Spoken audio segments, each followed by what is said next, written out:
Audiolivro Esperança Além da Crise. A certeza de uma vida melhor, de Mark Finley. Capítulo 6. Depois de tudo isso. À medida que o mundo passa freneticamente pelo século XXI, você já parou para pensar em qual é nossa maior necessidade? Do que os homens e as mulheres que vivem neste século mais necessitam? Ao redor do planeta, as pessoas buscam desesperadamente por esperança. Emil Brunner disse: como o oxigênio para os pulmões, assim é a esperança para o espírito humano. A esperança é uma tábua de salvação para nosso espírito. Ergue nossa visão daquilo que é para o que será. É uma vela em meio às trevas. Provê encorajamento para o futuro. A esperança é o elemento que levanta o espírito humano e nos faz prosseguir em meio aos desafios que enfrentamos. O que é esperança? Como defini-la? Esperança é uma qualidade intangível que nos permite enxergar além das dificuldades da vida, vislumbrando um amanhã melhor. Leva a uma vida com propósito hoje, porque sabemos que um novo dia está chegando. Aguarda com expectativa o melhor da vida, mesmo quando estamos enfrentando o pior. Vê além do que é, enxergando o que será. Continua a acreditar, confiar, antecipar e esperar que a luz do amanhã brilhará e dissipará a escuridão. O escritor romano Plínio, o Velho, disse: a esperança é a coluna que sustenta o mundo. Ele estava certo. Sem esperança, o mundo está fadado ao desastre. Sem esperança, os alicerces da sociedade se encaminham para o colapso. Sem esperança, vivemos em desespero. Li recentemente uma história que foi publicada em julho de 1991 em um pequeno livro motivacional chamado Bits and Pieces, Fragmentos e Pedaços. A experiência do garotinho que foi hospitalizado após sofrer queimaduras graves ilustra o poder da esperança. O sistema educacional de uma grande cidade havia desenvolvido um programa para ajudar as crianças a dar continuidade a seus estudos caso precisassem passar muito tempo no hospital. Uma das professoras de educação especial que participava do programa recebeu uma ligação rotineira solicitando que visitasse a criança. Ela anotou o nome do menino e o número do quarto. Também conversou rapidamente com a professora regular do garoto.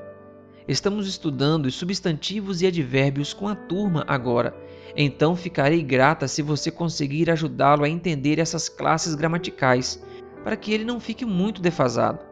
A professora do programa hospitalar foi ver o menino naquela tarde. Ninguém lhe contou que o garoto sofrera queimaduras severas e sentia dor aguda. Desconcertada ao vê-lo, gaguejou enquanto dizia: fui enviada por sua escola para ajudá-lo a aprender sobre substantivos e advérbios. Quando foi embora, sentiu que não havia conseguido realizar muita coisa.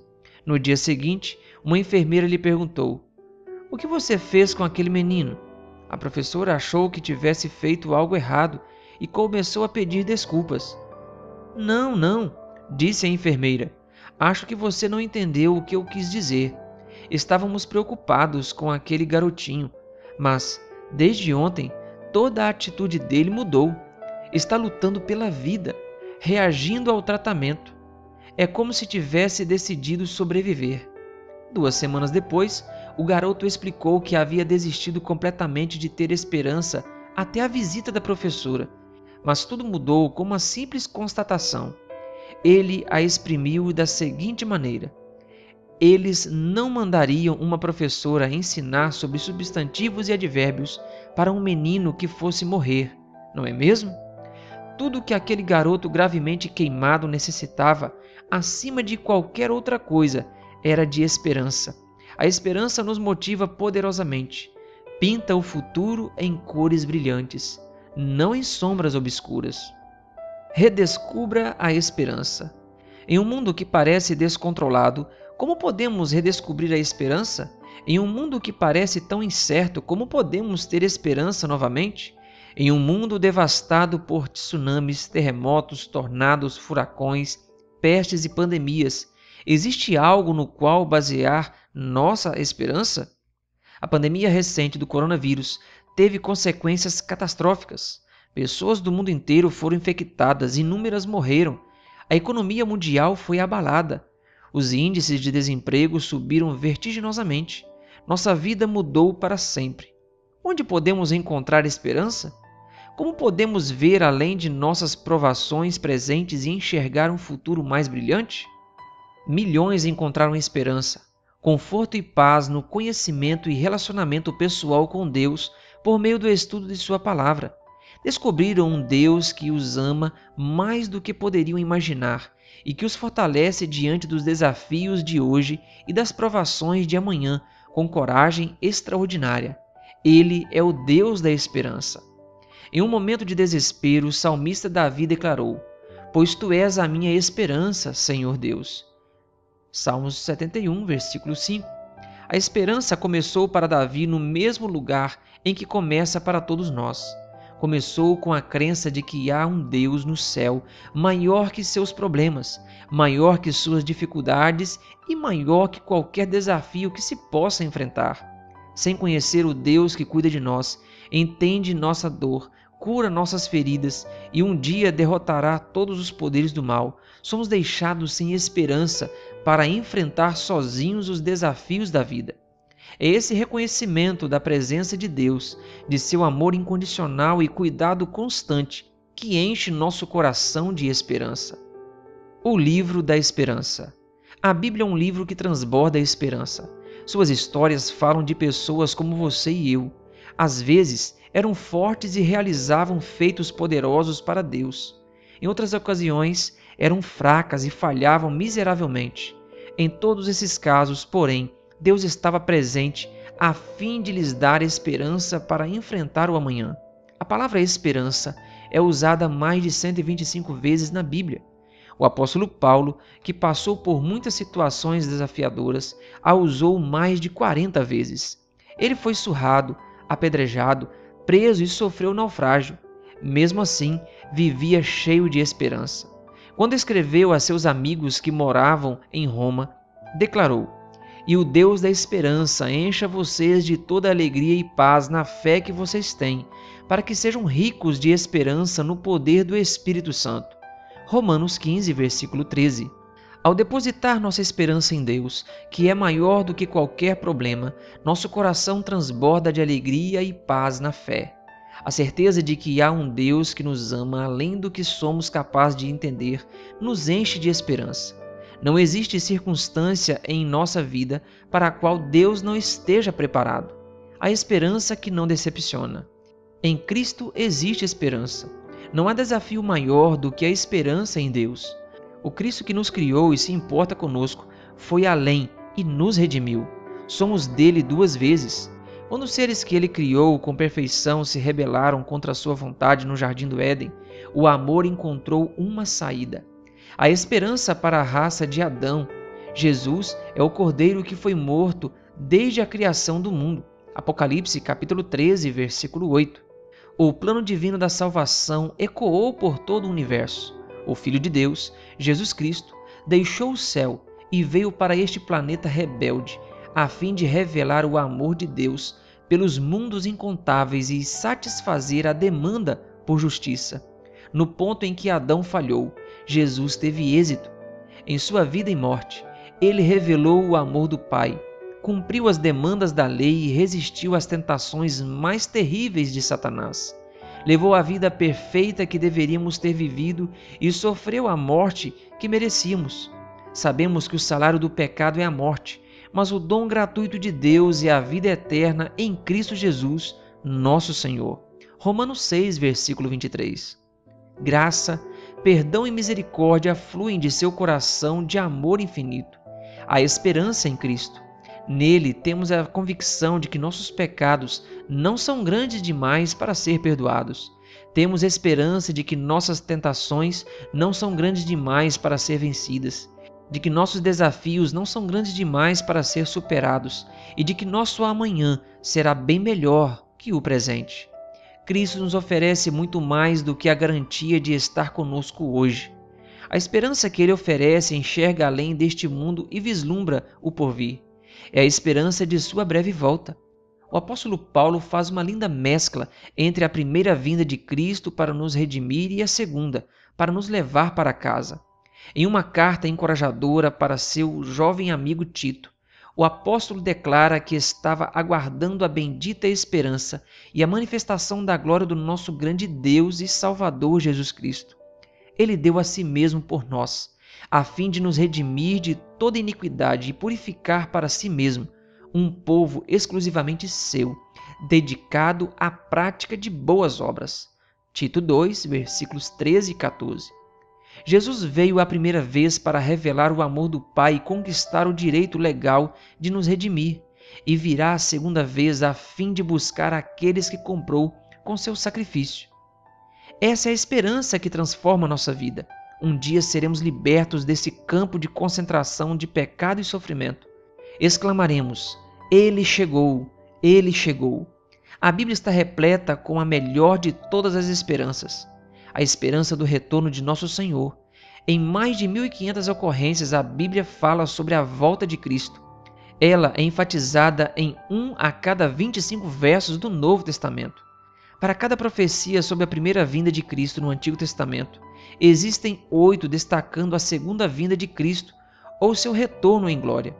A seguir estão apenas alguns exemplos das promessas cheias de esperança encontradas na Bíblia inteira sobre o breve retorno de Cristo. Predições seguras. A primeira predição do retorno de Cristo a este mundo foi feita por Enoque. Não há livro de Enoque na Bíblia, mas o pequeno livro de Judas, localizado logo antes do Apocalipse no Novo Testamento, cita esse patriarca. Enoque viveu pouco antes do grande dilúvio mundial. Deus levou esse homem justo para o céu em vida, quando ele tinha 365 anos de idade. Não deixe a idade de Enoque surpreendê-lo, pois antes do dilúvio, muitos personagens da Bíblia viveram mais de 700 anos, e alguns, incluindo Adão e Matusalém, viveram mais de 900 anos. Adão foi criado por Deus com enorme força vital, projetado para viver eternamente. Por isso, os 365 anos de Enoque estavam bem abaixo da média daquela época. Enoque é um modelo daqueles que subirão ao céu quando Jesus voltar. Ele profetizou: Eis que o Senhor vem com milhares de seus santos. Judas, versículo 14. Mais de 3.000 anos antes da primeira vinda de Jesus, Enoque predisse que o Messias viria não como um servo sofredor para morrer por nossos pecados, mas também como rei conquistador que nos livrará deste mundo pecaminoso e eliminará todo o mal. O salmista Davi acrescenta algo a esse testemunho ao declarar: O nosso Deus vem e não guarda silêncio. À frente dele vem um fogo devorador e ao seu redor ruge grande tormenta. Salmo 50, versículo 3. O profeta Isaías encoraja todos nós a ter esperança. Está chegando o dia em que Cristo voltará e as forças do mal que provocaram tanto desastre em nosso mundo serão derrotadas para sempre.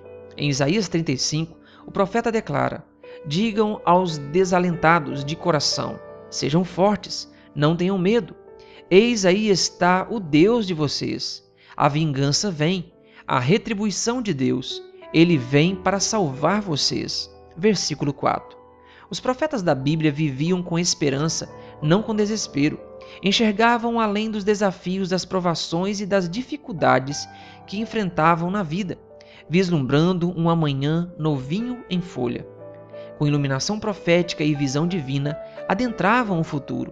Tinham confiança absoluta de que Cristo voltará e que pecado, sofrimento, dor, lamento, doença e morte não mais existirão. A maior esperança. Logo antes de subir ao céu, Jesus garantiu a seus seguidores: Voltarei. O fato de que Jesus virá ao mundo pela segunda vez é uma realidade tão certa quanto sua primeira vinda há 2.000 anos. A promessa do retorno de Cristo é reconfortante. O Salvador encorajou seus discípulos com a promessa: Não se turbe o vosso coração, credes em Deus, crede também em mim. Na casa de meu Pai há muitas moradas. Se assim não fora, eu vou-lo teria dito, pois vou preparar-vos lugar. E quando eu for vos preparar lugar, voltarei e vos receberei para mim mesmo, para que onde eu estou estejais vós também. João 14, versículo do 1 ao 3. As palavras consoladoras de Cristo são como uma nota promissória. Jesus disse que vai voltar. Podemos ter certeza disso. A segunda vinda de Jesus não é baseada em vãs especulações, nem fundamentada em desejos improváveis ou filosofias humanas. Em vez disso, é alicerçada nas promessas imutáveis, confiáveis e certas da Palavra de Deus. A segunda vinda de Cristo revela a verdade tremenda de que toda a história se move rumo ao mesmo clímax glorioso. Temos um destino final. Encontraremos aquele que tem a resposta definitiva para todos os problemas. Sem essa convicção, restam poucos motivos para viver. As palavras de Jesus ecoam ao longo dos séculos. Não se turbe o vosso coração. É como se ele dissesse: pare de se preocupar. Não há necessidade de ficar ansioso. Apegue-se à minha promessa. Confie em minha palavra. Credes em Deus, crede também em mim. Vou preparar-vos lugar e voltarei. A promessa do breve retorno de Cristo anima o coração e nos encoraja. Traz conforto a nossos dias e ilumina as noites. Torna cada montanha mais fácil de escalar. Reflita em algumas expressões dessa passagem. Elas levarão ânimo ao seu coração. Jesus diz: na casa de meu Pai há muitas moradas. A palavra morada significa lugar de habitação ou residência. O que Jesus está dizendo é: há espaço de sobra em meu reino eterno. Não falta lugar, há vaga para você também. O apóstolo João ecoa essas palavras no último livro da Bíblia. Depois dessas coisas, vi, e eis grande multidão que ninguém podia contar, de todas as nações, tribos, povos e línguas. Apocalipse 7, versículo 9. O céu tem espaço suficiente para todos. O sacrifício de Cristo é suficiente para todos. A cruz do Calvário provê redenção para todos que aceitarem. Jesus está dando a certeza a seus discípulos de que existe espaço suficiente no céu para cada um deles e que voltará a fim de levá-los para junto de si. O que significa o fato de Jesus estar preparando um lugar para nós? Sem dúvida, não quer dizer que ele é um mestre de obras instruindo os anjos sobre como construir nossas mansões celestiais. Significa que Jesus subiu ao céu e, na presença do Pai, recebeu a certeza de que seu sacrifício foi aceito. Por isso, ele abriu as portas do céu para toda a humanidade. Em meio ao grande conflito entre o bem e o mal no universo, Jesus nos dá a certeza de que, por meio de sua graça e por causa de sua morte na cruz, podemos morar eternamente com ele. Garante-nos que será nosso advogado de defesa no juízo final. Em Daniel 7, vemos a descrição desse julgamento cósmico. São milhares de seres celestiais reunidos ao redor do trono de Deus. Os registros celestiais eternos são abertos para o universo. Com interesse total, o universo inteiro acompanha. O destino de toda a raça humana está sendo definido. Homens e mulheres se salvarão ou se perderão para sempre. Jesus dá um passo à frente no tribunal para declarar que todos aqueles que com fé genuína aceitaram seu sacrifício e foram transformados por sua graça são considerados aptos para entrar no céu. O profeta Daniel deixa claro que aqueles que têm o nome escrito nos livros de Deus e foram aprovados receberão a posse do reino. Podemos nos encher de esperança, porque aquele que morreu e vive por nós voltará para nos buscar. Testemunhas fiéis.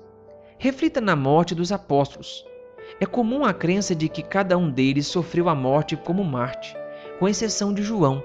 A Bíblia revela que, apesar disso, eles jamais perderam a esperança na volta de Jesus. Tiago foi decapitado por Herodes. Cheio de esperança, ele escreveu: portanto, irmãos, sejam pacientes até a vinda do Senhor. Tiago 5, versículo 7. O martírio não abateu seu espírito, nem destruiu sua esperança. Pedro foi crucificado de cabeça para baixo, provavelmente em 66 d.C., por ordem do sanguinário Nero. O apóstolo morreu com a esperança viva. Estas são suas palavras. Nós, porém, segundo a promessa de Deus, esperamos novos céus e nova terra, nos quais habita a justiça. 2 Pedro 3, versículo 13. Paulo passou anos em um calabouço romano úmido, Depois, provavelmente, tenha sido decapitado por volta da mesma época em que Pedro sofreu martírio durante o governo de Nero, no ano 66 d.C. Porém, cheio de esperança e certeza, ele olhava para além do que era, vislumbrando o que será. Acreditava que Cristo havia vencido a sepultura e que um dia Jesus voltaria conforme havia prometido para livrá-lo das garras da morte. Esse discípulo corajoso de Cristo se apegou às promessas da palavra de Deus. Ele confiava que o Senhor mesmo, dada a sua palavra de ordem, ouvida a voz do arcanjo e ressoada a trombeta de Deus, descerá dos céus, e os mortos em Cristo ressuscitarão primeiro. Depois nós, os vivos, os que ficarmos, seremos arrebatados com eles entre nuvens para o encontro com o Senhor nos ares, e assim estaremos para sempre com o Senhor. 1 Tessalonicenses 4, versículos 16 e 17. O apóstolo Paulo não morreu derrotado e abatido. A promessa do retorno de Cristo enchia seu coração. Por conta disso, ele viveu para deixar o mundo cheio de esperança. Pense no apóstolo João. Ele foi lançado em um caldeirão de óleo fervente, mas sobreviveu. E bem idoso, com mais de 90 anos de idade, foi exilado pelo imperador Domiciano na ilha de Patmos. Durante o exílio naquela ilha solitária, Jesus Cristo deu a João uma visão de seu retorno. Ele escreveu sobre essa visão no último livro da Bíblia, o Apocalipse. As palavras de João transbordam de esperança. Eis que ele vem com as nuvens e todo olho o verá, até mesmo aqueles que o traspassaram, e todas as tribos da terra se lamentarão por causa dele, certamente. Amém. Apocalipse 1, versículo 7. A volta de Jesus, portanto, não será um acontecimento secreto. Todo olho verá Jesus quando ele voltar, os olhos dos jovens e dos velhos, os olhos dos eruditos e dos incultos, os olhos dos ricos e dos pobres. Pessoas de todas as culturas, nacionalidades, línguas, grupos e países o verão regressar. Tanto o primeiro quanto o último capítulo do Apocalipse ecoam a certeza do retorno de Cristo. Na última página da Bíblia, Jesus promete: eis que venho sem demora, e comigo está a recompensa que tenho para dar a cada um segundo as suas obras. Apocalipse 22, versículo 12.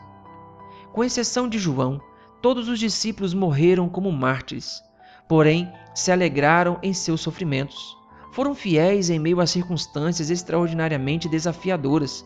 Estavam cheios de uma paz interior que excede todo o entendimento. Filipenses 4, versículo 7. Apegaram-se à palavra de Cristo. Creram na promessa de Jesus: voltarei.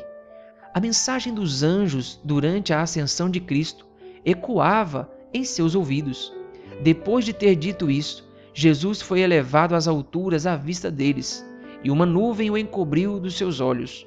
E estando eles com os olhos fixos no céu, enquanto Jesus subia, eis que 2 homens vestidos de branco se puseram ao lado deles e lhes disseram: homens da Galileia, por que vocês estão olhando para as alturas? Esse Jesus que foi levado do meio de vocês para o céu, virá do modo como vocês o viram subir. Atos 1, versículos 9 a 11. Não perca de vista o fato de que, nessa ocasião, os anjos mensageiros de Deus confirmaram a promessa de Cristo e testificaram de que ela se cumprirá de modo literal. Esse Jesus não era um espírito fantasmagórico, mas tinha carne e osso, para usar as palavras do próprio Jesus.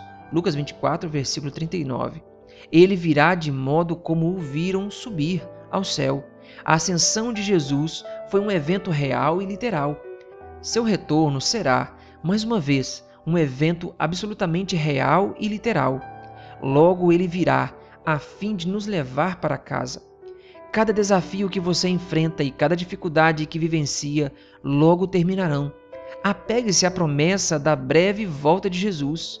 Deixe seu coração repleto de esperança e paz. A Bíblia revela que existe esperança além da crise. Temos uma esperança tremenda que vibra em nosso ser. A esperança no retorno de nosso Senhor. E essa esperança basta para nos ajudar a superar todos os desafios da vida. Então aparecerá no céu o sinal do Filho do Homem. Todos os povos da terra se lamentarão e verão o Filho do Homem vindo sobre as nuvens do céu, com poder e grande glória. E ele enviará os seus anjos com grande som de trombeta, os quais reunirão os seus escolhidos dos quatro ventos, de uma a outra extremidade dos céus. Mateus 24, versículos 30 e 31. A Bíblia aponta o tempo inteiro para uma manhã melhor e anuncia a promessa de que um dia Jesus Cristo voltará. O mal será destruído, a justiça reinará para sempre. O pecado, as doenças e o sofrimento não mais existirão. Enfermidades, desastres e mortes serão banidos. Maldade, guerra e preocupações desaparecerão. O apóstolo Paulo chama esse acontecimento glorioso de a bendita esperança. Tito 2, versículo 13. Que esperança maravilhosa! Jesus voltará. A morte não terá a palavra final. A palavra final é de Cristo. Nossos amados que pereceram crendo e vivendo por Ele ressuscitarão do túmulo para vê-lo face a face. Um dia, muito em breve, a esperança de todas as eras se cumprirá. Jesus Cristo voltará e nós, que estivermos vivos durante esse evento espetacular e glorioso, subiremos para encontrá-lo nos ares. Viajaremos com Ele pela jornada espacial mais extraordinária até o lugar mais incrível do universo. Então viveremos com Ele por toda a eternidade. Não precisamos nos preocupar quanto ao futuro. Não é necessário deixar o medo tomar conta do coração e sufocar nossa alegria. Cristo nos criou, Cristo nos redimiu, Cristo cuida de nós, Cristo nos sustenta e Cristo virá outra vez a fim de nos levar para casa. Isso sim é motivo para ter esperança. Para saber mais sobre o assunto deste capítulo, acesse o link adv.st/esperanca-6.